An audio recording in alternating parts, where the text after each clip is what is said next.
Share માર્કેટમાં રોકાણથી સારું વળતર મળશે તેવી લોભામણી વાતો કરી રજીસ્ટ્રેશન કરાવી શેર તથા આઈપીઓમાં રોકાણ કરવા માટે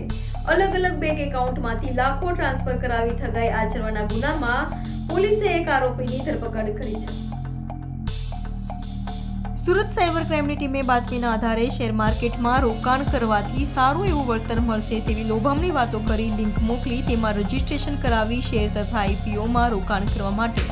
અલગ અલગ બેંક એકાઉન્ટમાં 35,31,000 ટ્રાન્સફર કરાવી લઈ નફો કે ભરેલા રૂપિયા પરત ન આપી ઠગાઈ આચરનાર ટોળકીના એક આરોપી એવા પ્રદ્યુમ રામકૃપાલ કેવલા પ્રસાદ પાંડેને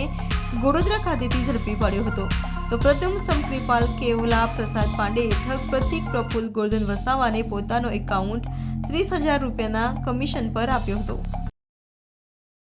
પોલીસ કમિશનર શ્રી સુરત શહેર દ્વારા સાયબર ક્રાઇમ સેલને સુરત શહેરના નાગરિકોને સેફટી માટે સાયબર ક્રાઇમના ગુનાઓ અટકાવવા તથા જે ગુનાઓ નોંધાયા હોય તેમાં જે આરોપીઓ હોય તેમને ઝડપથી પકડી પાડવા સૂચના આપવામાં આવેલ. તે અંતર્ગત સાયબર ક્રાઇમ પોલીસ સ્ટેશનમાં અગાઉ નોંધાયેલ 47 નંબરનો ગુનો જેની અંદર ફરિયાદી સાથે કુલ 14,12,000 રૂપિયાનું ઇન્વેસ્ટમેન્ટ ફ્રોડ થયેલું હતું, જેમાં અગાઉ 2 આરોપીઓ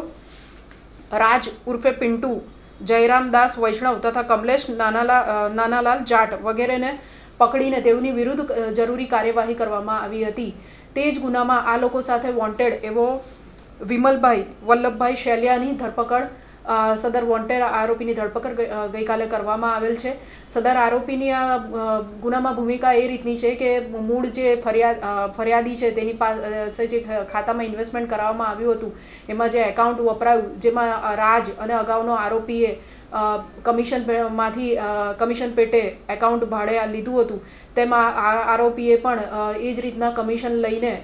લગભગ 70,000 રૂપિયા જેટલું કમિશન લઈને આગળ આ એકાઉન્ટ ભાડે આપેલું છે. સદર આરોપીને હાલ પૂછપરછ ચાલુ છે.